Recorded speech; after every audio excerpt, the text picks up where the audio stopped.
चार चरक अध्याय सूत्र श्लोक 4। स्थान अध्याय 6 श्लोक नंबर 4। ईय खलु संवत्सरं षडंगम ऋतु विभागेन विद्यात् तत्र आदित्यस्य उदगयनम् आदानं च त्रीन् ऋतून् शिशिरादीन् ग्रीष्मान्तान् व्यवस्येत वर्षादीन् पुनः हेमन्तान्तान् दक्षिणायनं विसर्गं च।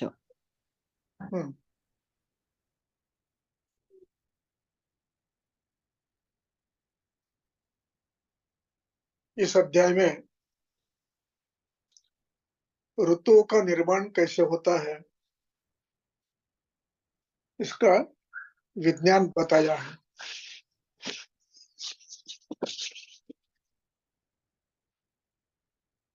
एक वर्ष के दो अयन ग्रंथकार बताते हैं,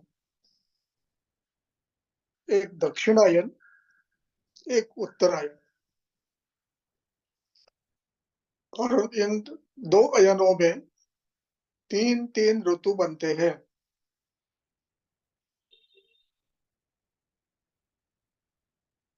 एक एक अयन में तीन तीन ऋतु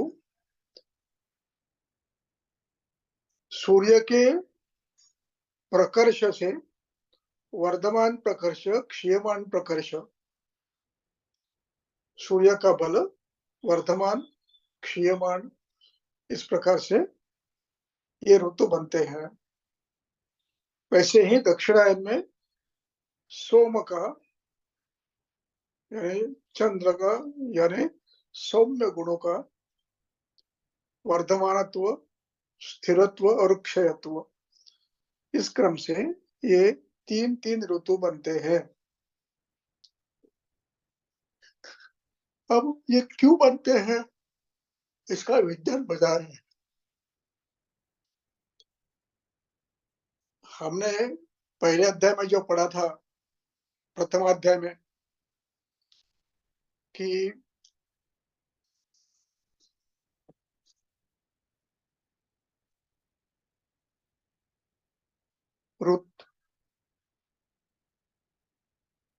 चिकित्सा में दोषों पर परिणाम इनसे होता है,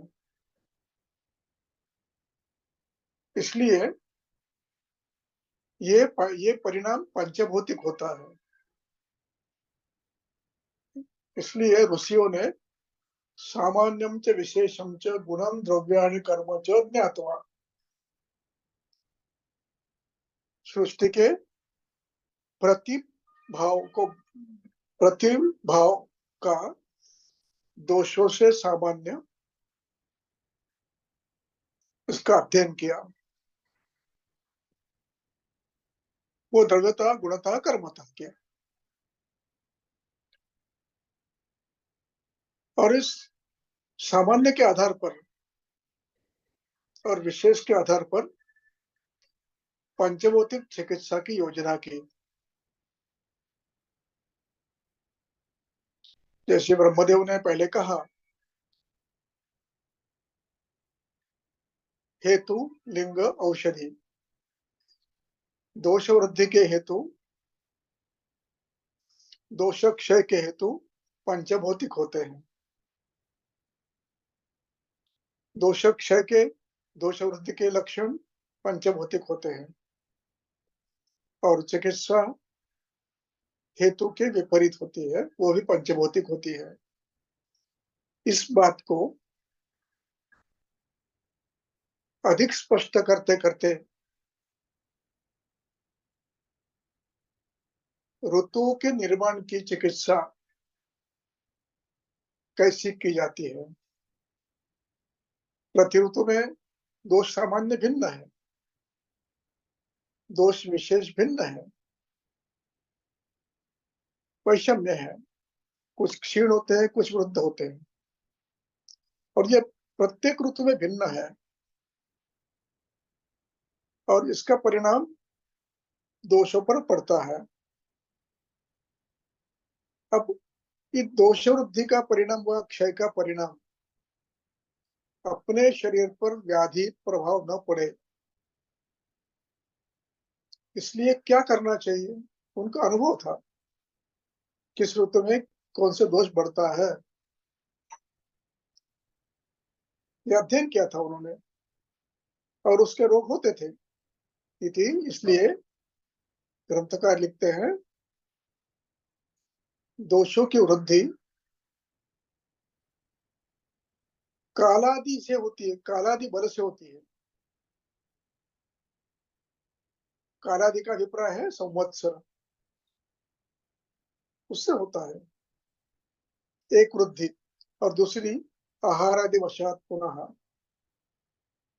आहार के पद्धति से, विकृत पद्धति से दोष वृद्धि होती है, भिन्न है, तो उसकी चिकित्सा व्याधि चिकित्सा में आएगी। लेकिन ऋतु में होने वाले परिवर्तन ये कैसे होते हैं और उसकी चिकित्सा किस आधार पर करनी है, ये समझाने के लिए यह अध्याय है। ऋतु पंचभौतिक दोषों को परिवृद्ध करते हैं या क्षीण करते हैं, इसलिए यह अध्याय लिखा गया है। अब इस अध्याय में ये कहते हैं, इस अध्याय पढ़ने के बाद, कुछ सूत्र पढ़ने के बाद आपके ध्यान में आ सकता है कि प्राचीन कृतयुग से लेकर आज तक के प्रवास में इन ऋषियों को सूर्य के परिभ्रमण की कितनी सम्यक कल्पना थी। यह अद्भुत है। जब माइक्रोस्कोप नहीं है, जब सैटेलाइट नहीं है, जब रोबोट नहीं है, तो इनके गति का मापन करना, वो भी सामान्य नहीं, अंश, यह असामान्य बात थी। एक कितने रेखांश में, कौन से अक्षांश में कितना परिवर्तन होता है, इस विषय में उनको जानकारी थी। सूर्योदय कब होता है, कौन से प्रांत में कब होता है, कौन से रेखांश में कब होता है,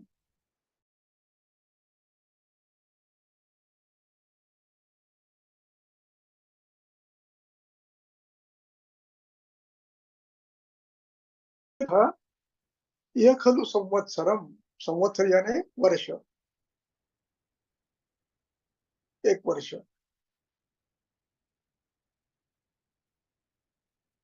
षट ऋतु विभाग है ना विद्यार्थी, संवत्सर 6 ऋतुओं का विभाग है। संवत्सर ऋतु विभाग 6 होते हैं, और इन 6 ऋतु विभाग को मिलकर संवत्सर कहा जाता है। अब इस संवत्सर में क्या होता है, वह कहते हैं इस संवत्सर में तत्र आदित्यस्य, षष्ठी एक वचन, आदित्यस्य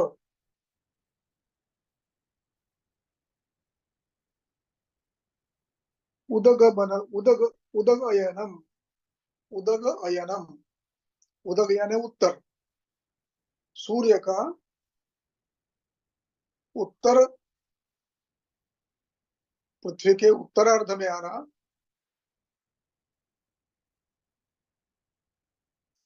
इसका नाम आदान है।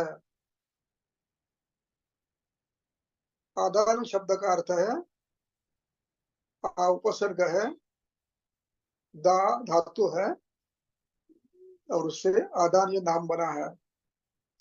तो जैसे शुरू होता है दक्षिणा उत्तरायण, वैसे ये पृथ्वी का स्नेह और सौम्य गुण खींचता है, नष्ट करता है। इसलिए उसको आदान कहा है। आदान, आददाति इति आदानम, लेता है। ददाति देता है, आददाति लेता है, इसलिए उसको, अब ये उदग अयन में होता है। उदग अयन है दक्षिणा, उत्तरायण। और उसमें फिर अब जैसे ये 3 उदगायन शुरू होता है, वैसे एक एक ऋतु उत्पन्न होता है। पहला होता है शिशिर,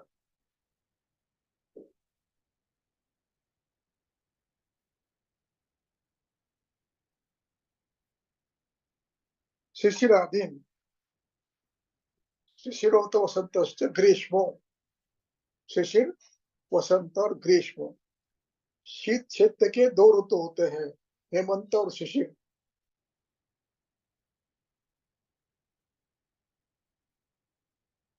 इन 2 में से शिशिर ये आदान काल में आता है, और हेमंत ये विसर्ग का अंतिम टप्पा है।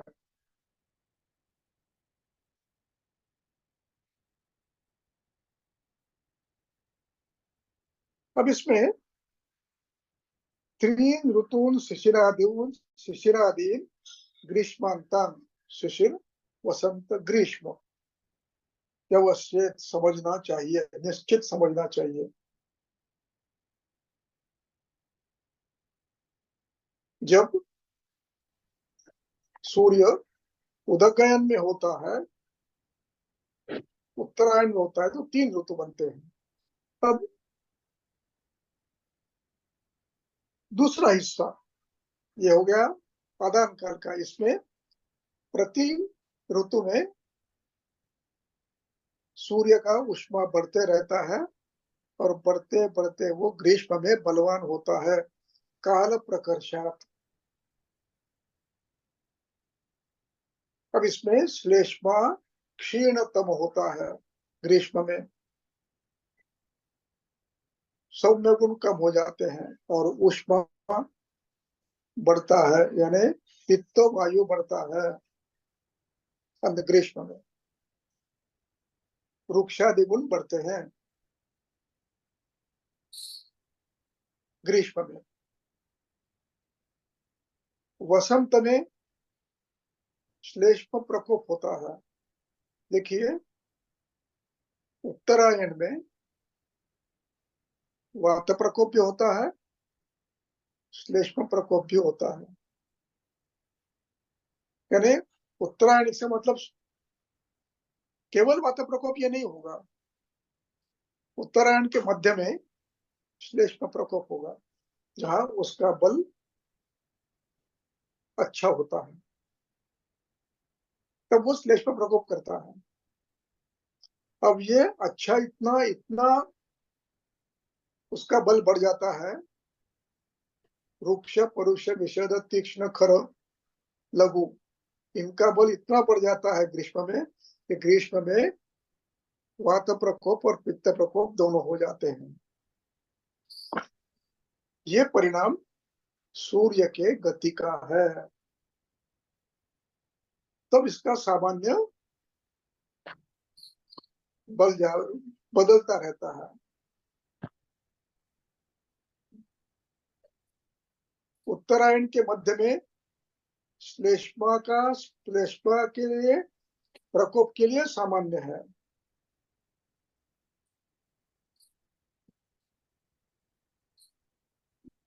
हेमंत में कफ संचय के लिए सामान्य है, और ग्रीष्म में श्लेष्मा क्षय के लिए विषम सामान्य है, क्षय के लिए सामान्य है। यानी उत्तरायण में श्लेष्म संचय, श्लेष्म प्रकोप और वात प्रकोप, ये 3 अवस्थाएं आती है। इसलिए ग्रंथकार ने इनका सामान्य विशेष का अध्ययन करके इनकी ऋतुचर्या बनाई है। अलग अलग शिशिर की क्या होगी, हेमंत की क्या, वसंत की क्या होगी, और ग्रीष्म की क्या होगी। ये कितना बड़ा काम इन्होंने किया है साइंटिफिकली, ये अद्भुत है। और इसके आधार पर आप चिकित्सा में चेष्टा, आहार इनमें परिवर्तन कर सकते हैं। वर्षाधीन पुनः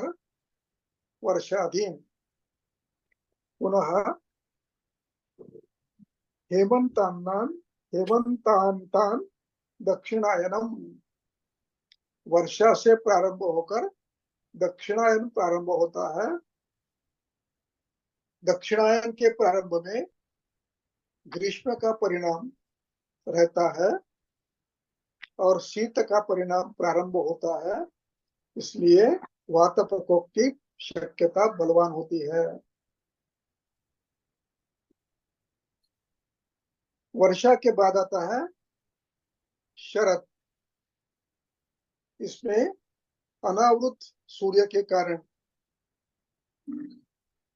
ऊष्मा प्रबल रहता है। हालांकि ये दक्षिणायन है, लेकिन दक्षिणायन का मध्य है, तो यहाँ पर शरद के मध्य तक ऊष्मा बलवान होता है और फिर हेमंत में ऊष्मा कम कम कम होकर शैत्य शुरू होता है। यानी दक्षिणायन में पहला वात प्रकोप, फिर पित्त प्रकोप और फिर श्लेष्मा प्रकोप, ऐसे तीन भिन्न भिन्न सामान्य होते हैं। वर्षा सामान्य है वायु के लिए, सभी गुणों के लिए वायु के। शरद सामान्य है पित्त के सभी गुणों के लिए, और हेमंत सामान्य है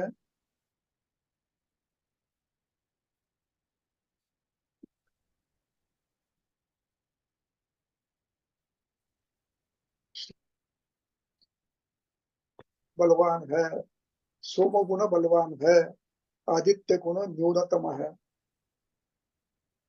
इस प्रकार ये परिवर्तन होता जाता है। इसीलिए चरक और वाग्भट दोनों ने उष्णेन युक्ता रुक्षाद्या वायोः कुर्वन्ति संचयम ग्रीष्म ऋतु में। और यहाँ इतने गुण बड़े हैं, वृक्ष पुरुष खर बड़े हैं, लेकिन उष्ण गुण है, इसलिए उतना शूलादिलक नहीं करता। किंतु जब वर्षा आ जाती है ग्रीष्म के बाद शुरू होता है, अब सूर्य का दक्षिणायन शुरू हुआ, अब सूर्य का उष्मा कम कम को होने लगेगा और उसका परिणाम शैत, ये उस वर्षा काल में बरसात भी होती है, पवन शीत होता है, सूर्य की उष्मा नहीं के बराबर होती है, इसलिए शैत्य गुण का ग्रीष्म के वृक्षादि गुणों को बल मिलता है और शीत गुण के कारण शूलादि लक्षण होना प्रारंभ होते हैं, अवरोधात्मक संप्राप्ति प्रारंभ होती है। ये सामान्य है वायु के लिए, शीत गुण का सामान्य है। इस प्रकार उन्होंने ऋतुओं का सामान्य विशेष इस आधार पर किया है। अब हम इसकी टीका पढ़ेंगे थोड़ी सी।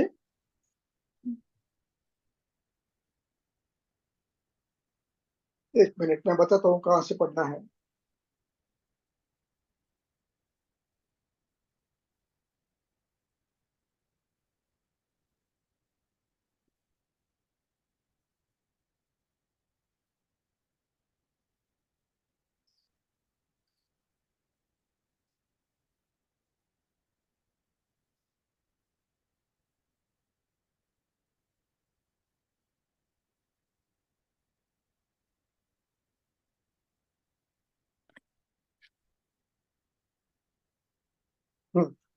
देखिए, नीचे से तीसरी लाइन पढ़ो, दाहिने हाथ में। उक्तम च के या इस तरफ एवं तो हेमन्तान् अन्तान् इति व्याख्याये हम्म दक्षिणां दिशं प्रत्ययनं दक्षिणायनं वहां से हम्म हम्म विसृजति जनयति आप्य अंशं प्राणिनां च बलम् इति विसर्गः। हाँ, अब यहाँ पर आप्य अंश बढ़ते हैं और शरीर का बल धीरे धीरे धीरे बढ़ने लगता है। इसका उल्टा उत्तरायण में होता है। जैसे उत्तरायण प्रारंभ होता है शिशिर में, वैसे आप्यांश कम होते होते होते होते ग्रीष्म में कट एकदम उष्मा और रुक्षादि गुणों की वृद्धि होती है। इसलिए इसके आधार पर उन्होंने सामान्य विशेष का निर्णय किया। आगे पढ़ो। विसर्ग संज्ञा श्लोक विसर्ग पढ़ो। हम्म हम्म श्लोक विसर्ग 5 नंबर श्लोक। हम्म विसर्गे पुनः वायवः न अतिरुक्षा प्रवान्ति बस इतरे। बस एक एक श्लोक समझेंगे। विसर्गे सप्तमी, पुनः वायवो, वायवो बहुवचन किया है, वायवः वायु,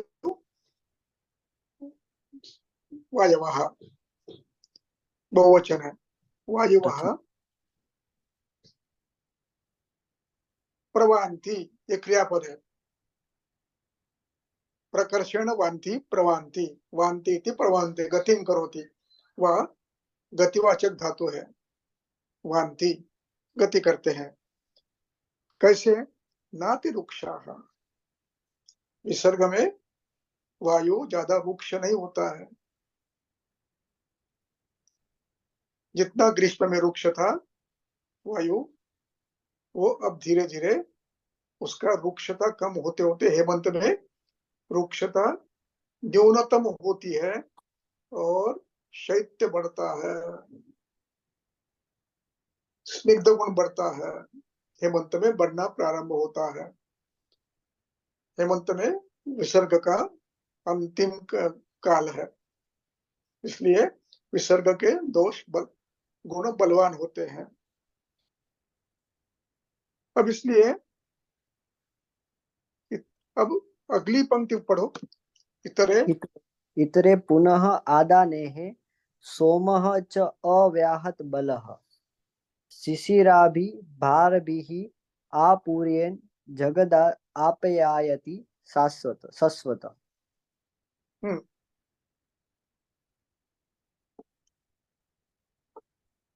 विसर्गे पुनः वायवो नातिरुक्षाः की तरह पुनः आदान है। इसके उल्टा आदान काल में होता है। आदान काल में वायु धीरे धीरे रुक्ष बनना प्रारंभ होता है। उसकी शुरुआत शिशिर से होती है, धीरे धीरे शिशिर वसंत ग्रीष्म में। अब विसर्ग में क्या होता है? सोमश्च अव्याहत बलः,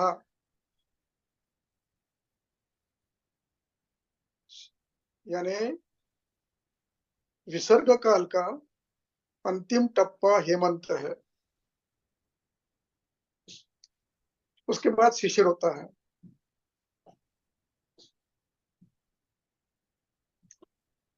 तो उस समय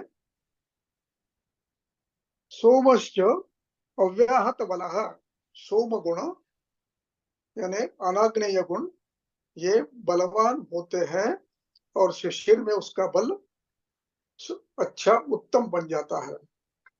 हालांकि शिशिर ये उत्तरायण का प्रारंभ है, जस्ट शुरू हुआ है, लेकिन इसमें शिशिर में बल शिशिर तक सोम गुण का बल अव्याहत होने से बल शिशिर तक अच्छा रहता है।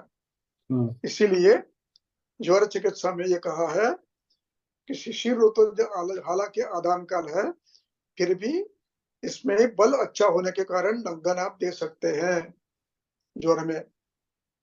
इसलिए शिशिरा भी अभिपूरयन, शिशिर गुणों से सृष्टि का पूर्ण करता है। शिशिरा भी, शिशिर यानी शैत्य, ठंडी। शिशिरा सोम गुणों से अभिपूरयन जगत आप्यायति। अभिपूरयन, संपूर्ण सृष्टि की तरफ से सोम गुण का बल धीरे धीरे बढ़ता है। अभिपूरयति, अभिपूरयन, अभि पूर्व, पूर्व धातु है, और ये पूरयन, ये उसका प्रेजेंट टेंस है, कंटिन्यूस प्रेजेंट टेंस है। अभिपूरयन जगत आप्यायति, आप्यायति क्रियापद है, जगत आप्यायति, जगत का बल बढ़ाता है। शिशिरादि गुण बलवान होते हैं, इसलिए सौम्य गुणों की वृद्धि होते होते शरीर में, सृष्टि में सर्वत्र बल बढ़ता है, और ये निश्चित है, शाश्वत स्थिर होता है ये। अतः विसर्ग सौम्य, इसलिए विसर्ग को सौम्य काल माना जाता है। आगे पढ़ो। आदानं पुनः आग्नेयम् हम्म, तावेत तावेतो अर्कवायु सोमः च कालस्वभाव मार्ग परिगृहीताः काल ऋतु रसदोष देहबल निवृत्ति प्रत्ययभूताः समुपदिश्यन्ते। थोड़ा कठिन श्लोक है, समर्थ समझाने का प्रयास करता हूँ। आदानम पुनः अग्नेयम, यानी शिशिर से प्रारंभ होकर ग्रीष्म तक की जो ऋतु है, ये काल पूरा आदान काल है, ये आग्नेय है। इसमें अग्निमहाभूत बलवान होता जाता है। तावत तौ एतौ,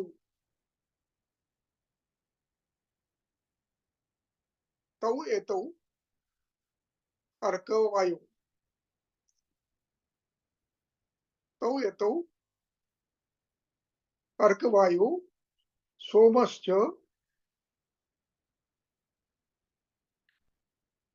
काल स्वभाव मार्ग परिगृहीता, यहीं पे इतना ही समझेंगे। तौ एतौ, तौ एतौ कहने का अभिप्राय यह है, विसर्गे, पहला वाक्य, विसर्गे वायवो नातिरुक्षाः, विसर्ग में वायु नातिरुक्ष होता है, इसलिए एक वायु लिया है। दूसरा, उत्तरायण में अर्क बलवान होता है, इसलिए अर्क लिया है। तो तौ एतौ अर्क वायु, तौ एतौ ये द्विवचन है, एतौ ये द्विवचन है, सहा तौ ते द्विवचन है। तौ एतौ ये दो अर्क वायु, सोमश्च काल स्वभाव मार्ग परिगृहीता, तौ एतौ सूर्य और वायु, रुक्ष वायु और सोम, एक रुक्ष वायु और एक सोम गुण का वायु, काल प्रकर्षात, काल स्वभाव, अपने काल स्वभाव के कारण उत्तरायण में वायु और उष्मा, ये दोनों रुक्ष होते हैं। दक्षिणायन में उष्मा कम होता है, शैत्य बढ़ता है, वायु भी शैत, सृष्टि भी शीत, सोम गुण की होती है। इसलिए ये दो, अर्क वायु और सोम, एक आदान और एक विसर्ग, ये दो काल स्वभाव, ये दो काल के स्वभाव है। उत्तरायण का स्वभाव सूर्य वायु प्रधान है, और दक्षिण का प्रभाव शीत प्रधान है, शीत वायु प्रधान है। तो ये काल स्वभाव मार्ग परिगृहीता, इस काल में सूर्य और वायु और सोम अपने अपने काल में प्रभावी बनते हैं। काल स्वभाव मार्ग, काल का स्वभाव और उसकी गति, इनके गुण लेता है। परिगृहीता, मार्ग परिगृहीता, ये उस काल के ऋतु, रस, दोष, देखिए काल का, ऋतु का, रस का, दोषों का, देह का, बल, निवृत्ति, प्रत्ययभूता सुपरिशन्ते। इसलिए अर्क ऋतु में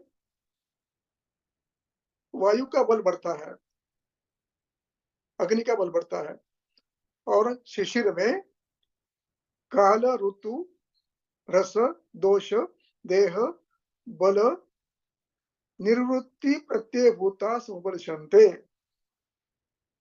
यानी सृष्टि में सोम काल में काल, ऋतु, रस, रस, रस यानी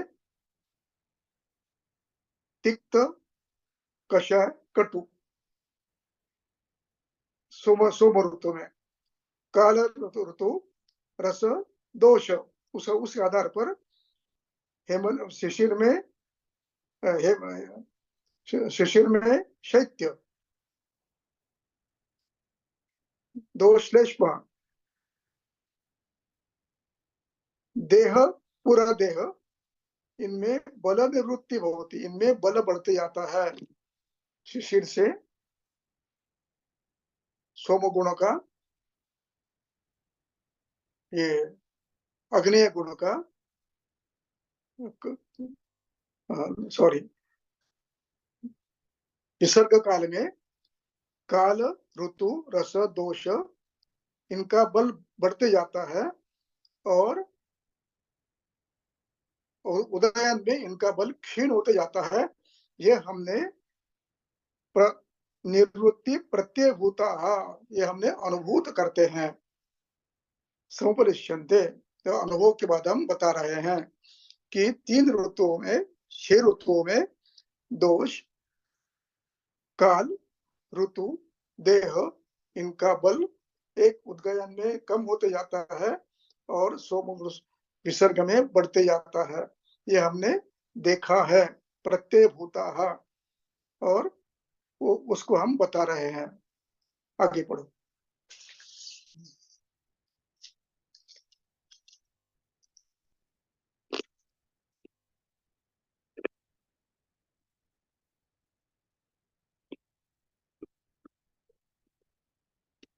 पढ़ो।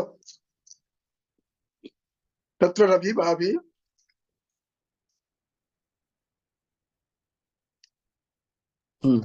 तत्र रविः भाभिः आददानः जगतः स्नेहं वायव्यः तीव्ररुक्षाः च उपशोषयन्तः शिशिर बस वसन् बस, हाँ। तत्र रवि, रवि ही उसका विसर्ग भा पे गया है, रकार हुआ है। रवि ही भाभी ही, भा यानी तेज, जगतः स्नेहम, सृष्टि का स्नेह लेता है, आदनादो, आददानो, ददाती क्रियापद है, और उसका एक प्रेजेंट कंटिन्यूअस टेंस बना है, ददाना। तो आददाना लेने वाला, जगतः स्नेहम वायवः तीव्र रुक्षा च। इस समय क्यों लेते हैं? तो वायु तीव्र और रुक्ष होता है। क्यों होता है? सूर्य के तेजस से होता है। तो ये क्या करता है? सृष्टि का बल शोषित करता है। और ये कब होता है? आदान काल में शिशिर वसंत ग्रीष्मेशु, शिशिर वसंत ग्रीष्म में आदान काल का ये कार्य प्रारंभ होता है, किंतु शिशिर में विसर्ग का बल बलवान होता है। यह आदान का प्रारंभ मात्र है। तो इसका आदान का प्रभाव आपको वसंत में दिखना प्रारंभ होता है। यथाक्रमम रौक्षम उत्पादयन्तो, यथाक्रम होता है रौक्ष, शिशिर में बहुत कम, वसंत में थोड़ा सा बढ़ता है, रुक्ष और उष्ण थोड़ा बढ़ता है, और ग्रीष्म में बहुत रुक्ष और उष्ण गुण बढ़ता है। यथाक्रमम उपशोषयन्तः, और ये स्नेह का शोषण क्रम से करता है। रुक्ष क्रम रौक्षाद उपयंतो, क्रमम रौक्ष के क्रम, रौक्ष उष्णता क्रमशः बढ़ती है, और परिणाम ये होता है आदान काल में रौक्ष और उष्णता बढ़ गई है क्रमशः, शिशिर में कम, वसंत में ज्यादा, और ग्रीष्म में तम। तो इसका परिणाम स्वरूप क्या होता है? सृष्टि में रसाश्च, रसाओं, रसान, यहाँ बिंदी का अर्थ न है रसान, तो द्वितीय बहुवचन है। रसान कौन से रस को? तिक्त कषाय कटुकान। ये 3 ऋतुओं में, शिशिर, वसंत, ग्रीष्म में तिक्त का प्रारंभ होता है। वसंत में कषाय प्रारंभ होता है, और ग्रीष्म में कटुकांश्च अभिवर्धयन्तो, शिशिर में प्रारंभ होता है तिक्त का, और वो क्रमशः बढ़ते रहता है, और उसमें कषायत्व आता है, और अंत में यानी ग्रीष्म में उसमें तिक्त कषाय के साथ कटु भी बढ़ता है। कटुकांश अभिवर्धन तो नृणाम दौर्बल्यम आपादयन्ति, इसलिए शिशिर के बाद दौर्बल्य आना प्रारंभ होता है। प्रारंभ वहीं से होता है। अब यहाँ पर ग्रंथकर्ता जो कह रहे हैं कि रसान तिक्त कषाय कटुकांश अभिवर्धयन्तो,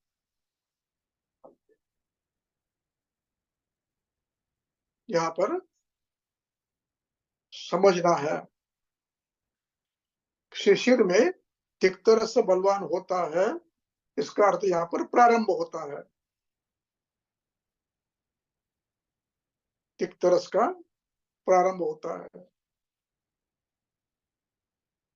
क्योंकि अब रुक्षता आने को प्रारंभ हो गया है।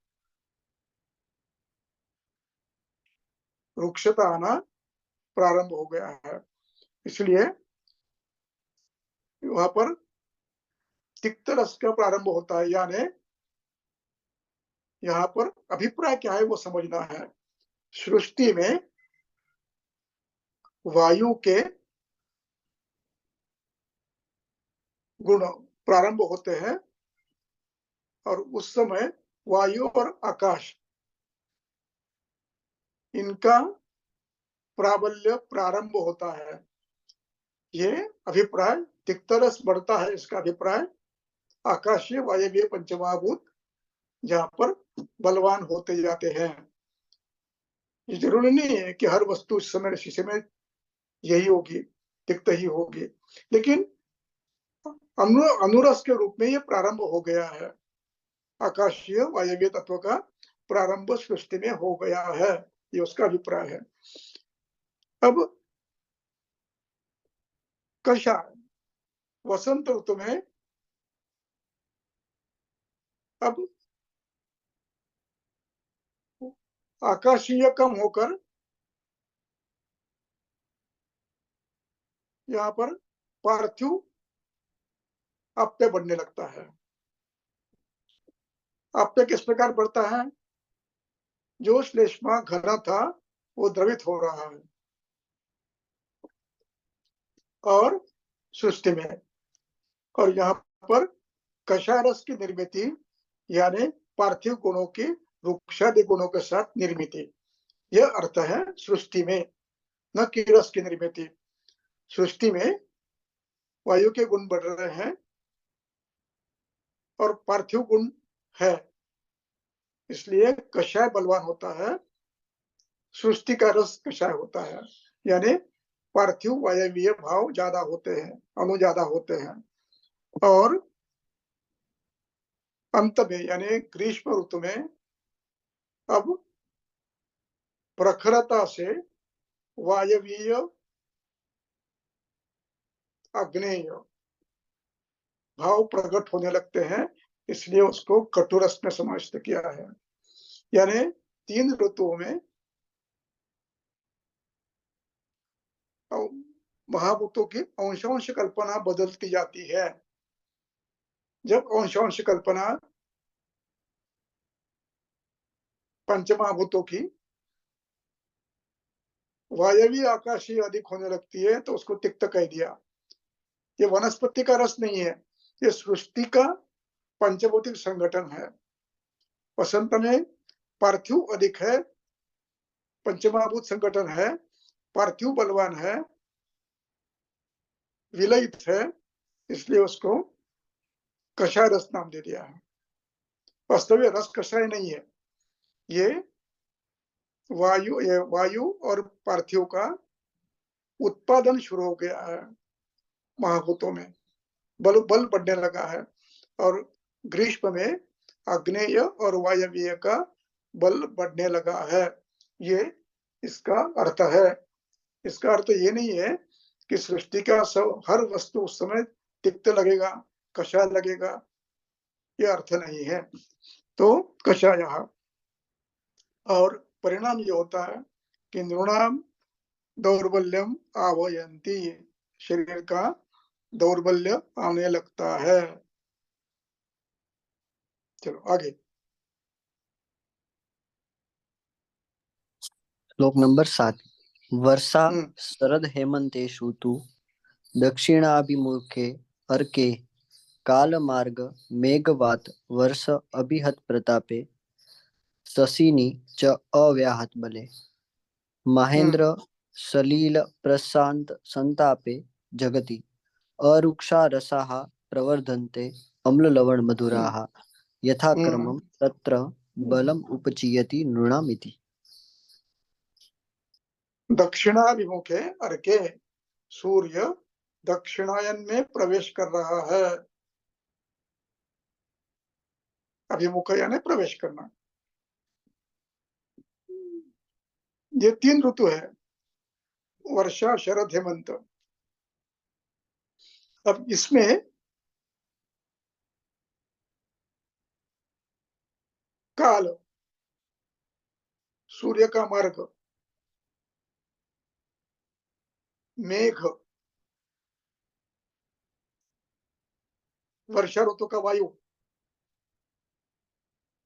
वर्षाभिहत मेघ वात वर्षाभिहत प्रतापे, यहाँ पर सूर्य का उष्मा, हालांकि वर्षा ऋतु ये रुक्षादि गुणों से बलवान है, क्योंकि ये ग्रीष्म के बाद का, ग्रीष्म में बलवान वृक्ष गुण था, शिशिर में वो अभी है, अब यहां से वो कम होते जाता है। तो इसमें यहाँ पे काल प्रकर्ष कैसा होता है? एक तो ऋतु बदल गया है, वर्षा आ गया। दूसरा, सूर्य का मार्ग दक्षिणायन हो गया। तीसरा, वर्षा प्रारंभ होती है और इस वर्षा के कारण वायु, मेघ, ये सब सूर्य का प्रभाव कम करते हैं। हालांकि सूर्य में दूर नहीं गया है, अब जस्ट प्रारंभ किया उस दक्षिणायन का, फिर प्रभाव रहता है। ये प्रभाव ये कम करता है, ये प्रभाव शरद तक रहता है, ये वर्षा में प्रभाव कम होता है उसका। अभिहत प्रतापे, प्रताप यानी उष्मा, प्रताप यानी तेज, प्रताप यानी उसका पराक्रम, ये अभिहत होता है। और सोम गुणों का बड़ यहाँ शशिनी च अव्याहत बले, शशिनी का अर्थ है यहाँ पर चंद्रमा और उसका प्रभाव सौम्य गुण, ये अव्याहत होता है, इसमें बाधा नहीं आती है। सूर्य को उसमें बाधा आ रही है, हालांकि शरद तक वो अपना प्रभाव बताता है, लेकिन वर्षा ऋतु में इसका प्रभाव आहत होता है और चंद्रमा का और सोम गुणों का बल अव्याहत होता है। इसलिए, और तीसरा चौथा, महेंद्र शैल, आकाश से पड़ने वाला पानी महेंद्र कहा जाता है। महेंद्र सलिल, इससे जग का संताप कम होता है। जो सूर्य ने संताप देना चालू है, अभी केवल दक्षिणायन में प्रवेश किया है, लेकिन अभी दूर नहीं गया है ज्यादा, तो उसका प्रताप रहता है, वो इसमें शांत हो जाता है। महेंद्र सलिल के कारण संताप कम होता है, और इसका परिणाम अरुक्षजा रसाह, यानी अम्ल लवण मधुर, इन महाभूतों की बढ़ोतरी होती है। अम्ल के लिए जो महाभूत चाहिए, द्रव और अग्नि, वो बढ़ता है, पृथ्वी और अग्नि, और लवण में द्रव जल और और अग्नि। अग्नि, और मधुर में जल और पृथ्वी, ऐसे महाभूतों की वृद्धि होने लगती है सृष्टि में। इस अर्थ में ये रसों का प्रयोग किया है। रस का अर्थ यहाँ साक्षात रस ऐसा नहीं है। सभी सृष्टि में महाभूतों की रचना में अग्नेय पार्थिव, अग्नेय वायवीय, जलीय और पार्थिव अप्य, ऐसी बढ़ोतरी होती जाती है। ये यथाक्रम होता है, और ये इसमें बलम उपचीयते नृणाम। अब इसमें दक्षिणायन में ये सभी अंत में पार्थिव और अप्य बढ़ने लगता है। तो अंतिम ऋतु है हेमंत, इसमें बल प्रकर्ष होता है। हेमंत में व्यक्ति का बल प्रकर्ष होता है। ये एक ऋतु है जिसमें पूरे 6 ऋतुओं में बल प्रकर्ष हेमंत में होता है, वो शिशिर में भी टिकता है, और फिर धीरे धीरे कम होने लगता है। इस क्रम से यथाक्रमम बलम उपचीयते नृणाम। आगे, आदौ अन्ते च दौर्बल्यं विसर्ग आदानयोः नृणां मध्ये मध्ये बलं तु अन्ते श्रेष्ठम् अग्रे च निदीर्षेत। अब यहाँ पर विसर्गादानयोः,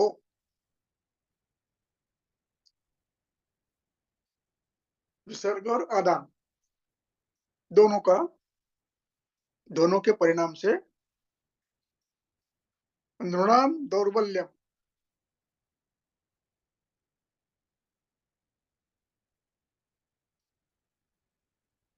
आदौ अंते च दौर्बल्यम, विसर्ग के और आदान के दोनों के प्रारंभ में दौर्बल्य होता है।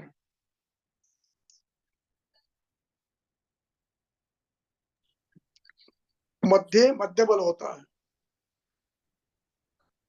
और अंते अग्रे च श्रेष्ठम। श्रेष्ठम, श्रेष्ठम अग्रे अंते च।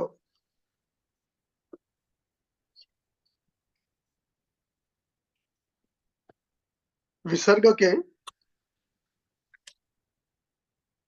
अंत में और आदान के प्रारंभ में बल श्रेष्ठ होता है। यानी विसर्ग का अंतिम है हेमंत,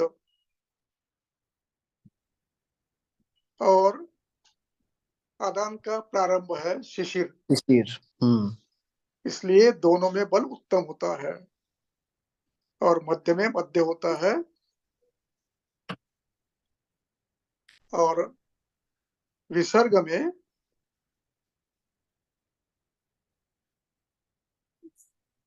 आदौ अंते च दौर्बल्यम।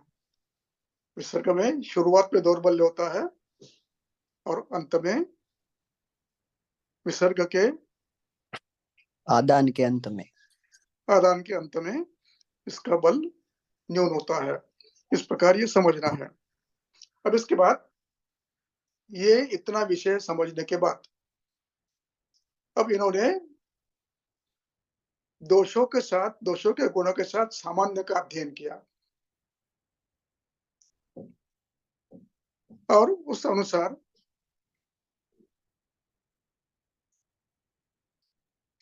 उनकी ऋतुचर्या का प्रारंभ करते हैं। वो कैसे करते हैं, पढ़िए। अब हेमंत का चर्या है। हेमंत क्या है, आदान का पार्थक्य अंतिम, आदान का अंतिम है, मधुर प्रधान। आदान का अंतिम, हाँ, यानी ये विसर्ग का अंतिम है, तो विसर्ग बना। तो अब इसमें बल अधिक होता है। अब पढ़िए, सीते सीते शीत अनिल संस्पर्श समृद्ध बलिनां बलिः पक्ता भवति हेमंते मात्रा द्रव्य गुरुक्षमः। अब ये समझना जरूरी है। सीते,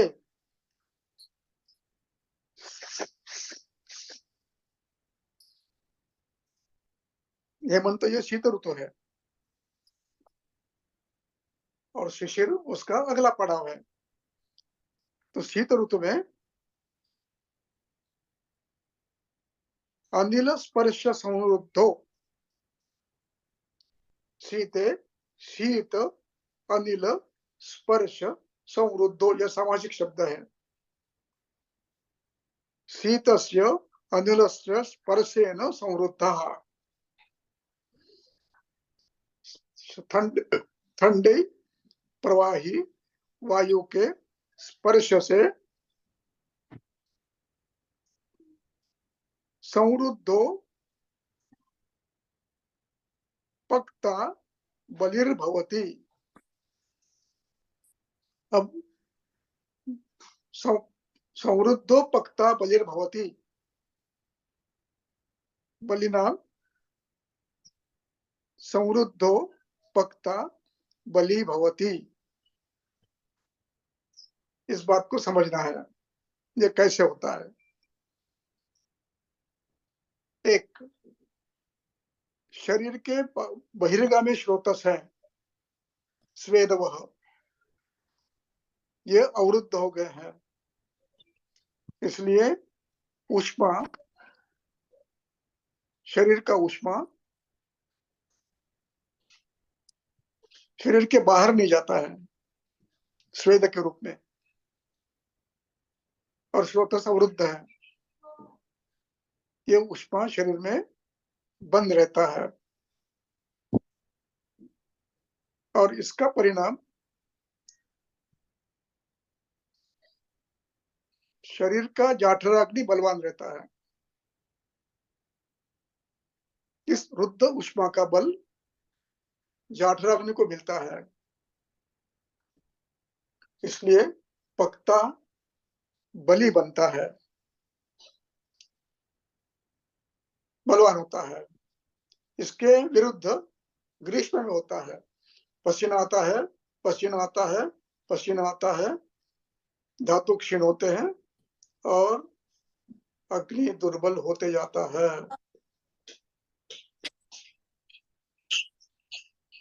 इसलिए बलिनाम बलि पक्ता भवति। अब ये बलिनाम पक्ता भवति, ये शब्द महत्व का है। ये सामान्य व्यक्ति के लिए नहीं कह रहे हैं, जिसका बल अच्छा है, अग्निबल पहले से अच्छा है, उसका धातु भी अच्छे हैं, शरीर भी पुष्ट है। परिणाम ये होता है कि हेमंत में विसर्ग काल का परिणाम अंतिम पड़ाव के कारण शरीर बलवान होता है और अग्नि भी बलवान होता है। बलिनाम अग्नि यानी पक्ता बलिर्भवती। ये कृषि व्यक्ति के लिए नहीं कह रहे हैं, जिसके धातु पुष्ट नहीं है उसके लिए नहीं कह रहे हैं।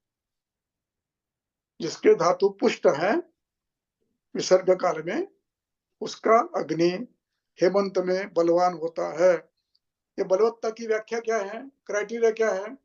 ये मात्रा गुरु, द्रव्य गुरु, इनको पचा सकता है। मात्रा गुरु, द्रव्य गुरु, इन दोनों को पचा सकता है। द्रव्य भी गुरु ले सकते हैं आप हेमंत में, और मात्रा भी बलवान ले सकते हैं। जिनका अग्नि और शरीर बलवान है उनके लिए है। सामान्य दुर्बल व्यक्ति के लिए ये नहीं है। दुर्बल व्यक्ति का अग्नि मंद ही होता है। जिसके धातु पुष्ट नहीं है उसका अग्नि बंद होता है। ये ध्यान रखना। बताऊंगा, संदर्भ बाद में देता हूं कि जो धातु क्षीण होते हैं इनका अग्नि दुर्बल होता है। तो और ये अग्नि यदा, पढ़ो, स यदा न ईंधनं युक्तं लभते तेजं तदा रसः हीनस्यति अतः वायुः शीते प्रकुप्यति। अब यहाँ पर न ईंधनम लभते, न ईंधनम है ना, तो उसका न अलग निकालना। न ईंधनम लभते, जब इस बलवान अग्नि को युक्त ईंधन नहीं मिलता, मात्रा क्षम अग्नि को, द्रव्य क्षम अग्नि को यदि बलवान गुरु आहार नहीं मिलता तो क्या करता? न लभते, तब तदा यदा तदा तदा देहजम रसम हिनस्ति, तब देह में स्थित रस को वो खाता है। ये अग्नि देह के रस को पीता है, हिन कम करता है, और परिणाम ये होता है वायु वृद्धि होती है। परिणाम ये होता है कि वायु वृद्धि होती है, धातु क्षय से वात वृद्धि होती है। इसलिए शीते शीतः वायु शीतः शीते प्रकोप्यति, शीत ऋतु में वायु का प्रकोप हो सकता है। कब? जब उसको ईंधन नहीं मिलता तब। शीत ऋतु में अग्नि जिसका अच्छा है, धातु जिसके अच्छे हैं, उनको मात्रा क्षम अग्नि को युक्त ईंधन मिलना चाहिए। अन्यथा वो धातु का क्षय करते हुए रस का क्षय करता है। रस क्षय होने से रक्त क्षय होता है और ये परंपरा चलती रहती है। तो मात्रा में एकदम पूरा क्षय नहीं होता, क्रमशः दुर्बल होते जाते हैं। इसलिए शीत ऋतु में वात प्रकोप होता है, हो सकता है, लेकिन ये श्लेष प्रसंजय का काल है।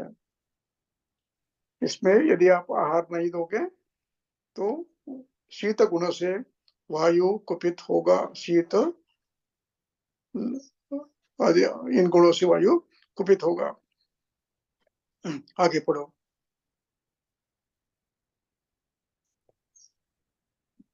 तस्मात् तुषार समये स्निग्ध अम्ल लवणान् रसान् ओदक अनुपमांसानां मेध्यानाम् अनुपयुज्येत। विदेशानां मांसानि प्रसानां भृतानि च भक्षयेत् मदिरां सिद्धुं मधु च अनुपिबेत् नरः। बस, तस्मात् इसलिए हेमंत ऋतु में अग्नि बलवान होता है पुष्ट व्यक्ति का, कृष व्यक्ति का नहीं। उसको यदि आहार ठीक नहीं मिला तो धातु क्षय होगा लघु गुण से, और शीत गुण से वायु कुपित होगा। इसलिए तुषार समय यानी शैत्य के समय, तुषार यानी शैत्य, तुषार समये स्निग्धाम्ल लवणान् रसान्, स्निग्ध अम्ल लवणान् औदक अनुपमांसानां मेद्यानां रसान् उपयोजयेत्, रसानां उपयोजयेत्। यानी इस ऋतु में स्निग्ध आम्ल लवणान् रसान् अनुपमांस अनुप औदक अनुपमांसानां मेद्यानां रसान् उपयोजयेत्, इनका मांसरस लेना चाहिए। अब आगे उसके लिए प्राणी कौन से? विलेशयानां मांसानि, प्रसानां मांसानि, भृतानि। यहाँ भृत शब्द है,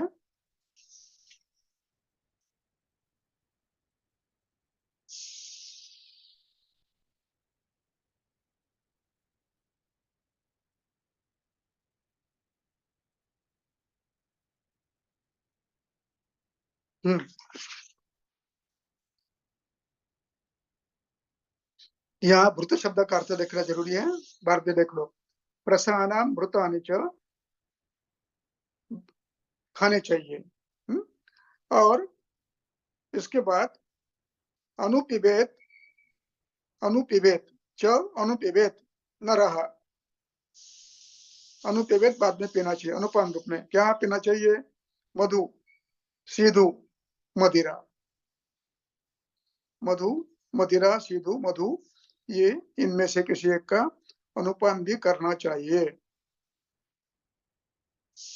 भक्षयत के बाद अनुपान मदिरा दिया है।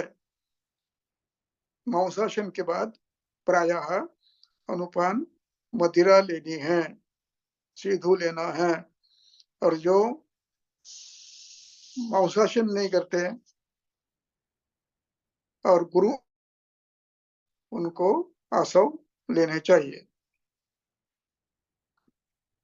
इसके बाद पढ़ो,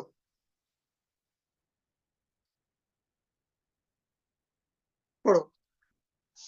गोरस, गोरस गोरसान् इक्षून् विकृति वशां तेलं नवोदनं हेमन्ते अभ्यासतः तोयम् उष्णं च आयुः न हीयते। अब इस दूसरा पर्याय बताते हैं। गोरस दूध, गोरसान् इक्षु विकृति, विकृति ही इक्षु की विकृति भिन्न भिन्न, वसा तैलम नवोदनम अभ्यसेत, अभ्यस्यतः इनका उपयोग करते हुए, अभ्यस्यतः ये प्रेजेंट कंटिन्यूअस टेंस है। गोरसान से लेकर अभ्यस्यतः तोयम उष्णम, ततः तोयम उष्णम, और अनुपान रूप में गर्म जल पीना है, इससे आयु बढ़ती है। आगे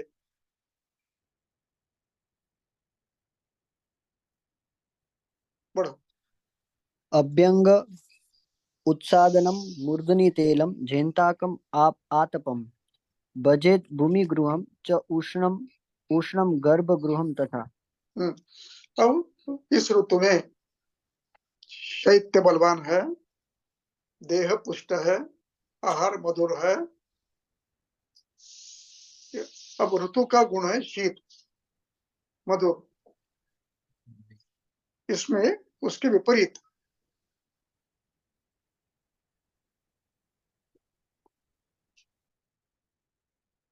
पहले शीत ऋतु है, बलवान बल संचय है,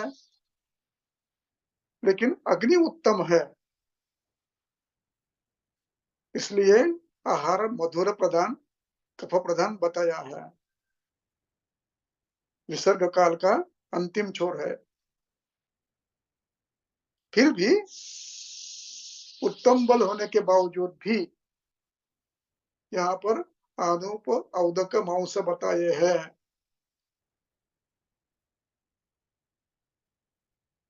जो कि अभिषंदय गुरु है। ये किसके लिए है? जिसका अग्नि उत्तम है, बलवान है, तीक्ष्ण है। यदि इस प्रकार का आहार लेते हैं तो वात प्रकोप नहीं होगा। किंतु ऋतु का परिणाम ऋतु शीत है, इसलिए अब बाकी चीजें बदल रहे हैं। आहार में आपको मधुराम जलवन बताया। अब अन्य भाव जो आप जीवन में करते हैं तो उसमें अभ्यंग, उद्वर्तन, मूर्धा तेल, जनता के बड़ा स्वेद है, बहुत जनता स्वेद है, बहुत बड़ा स्वेद है, बलवान स्वेद है। जनता में कुटी रहती है, उसको एक दरवाजा रहता है, एक दीवार बनाई रहती है बैठने के लिए, उस पर बैठना है और बीच में अग्नि जलाया जाता है खजीर का।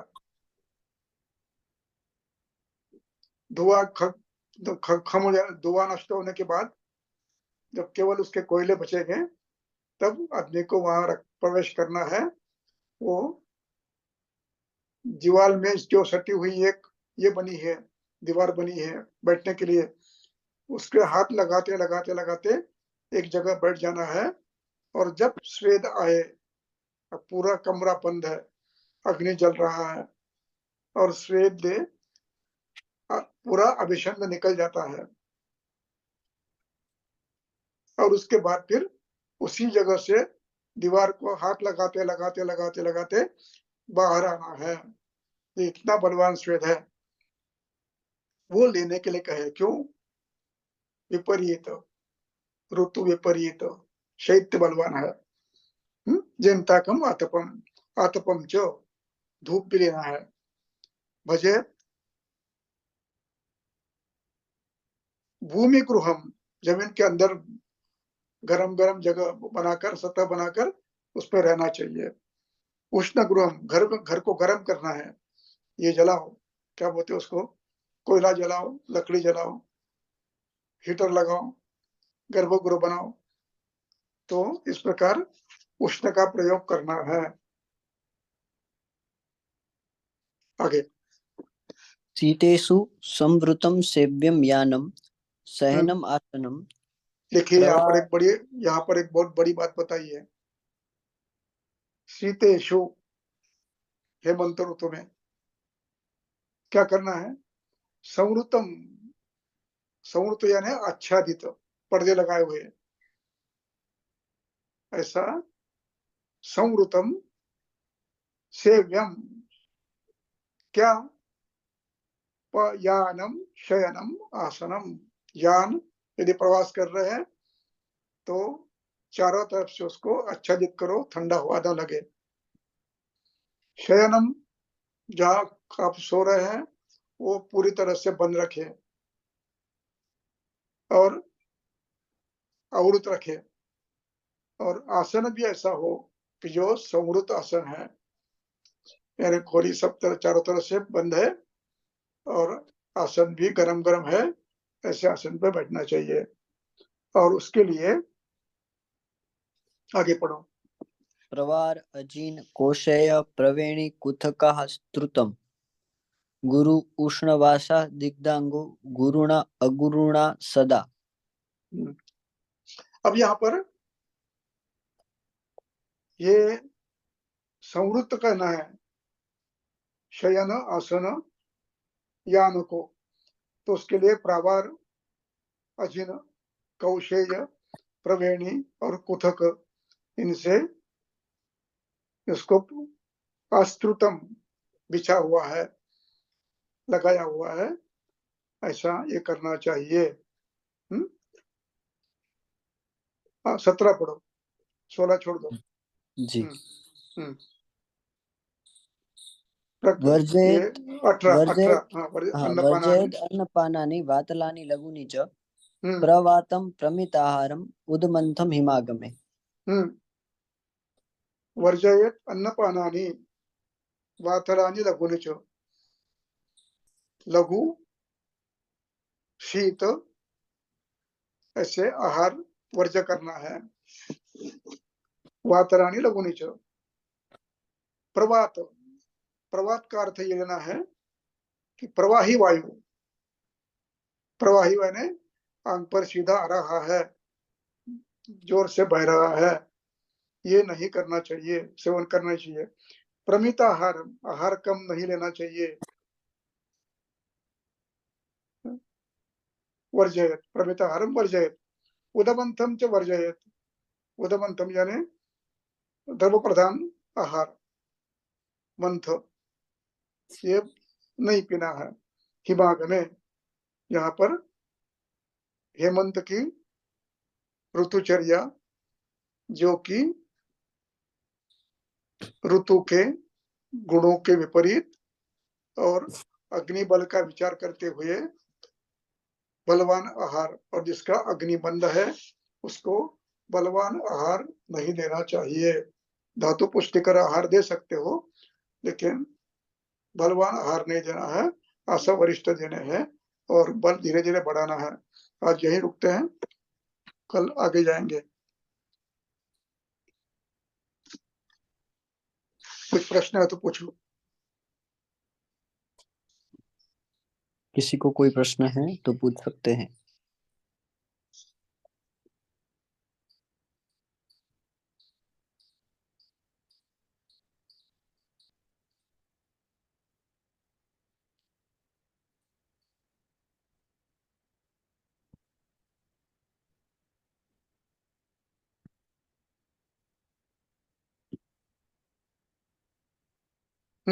चलो,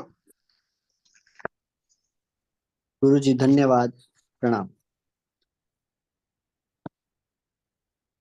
प्रणाम।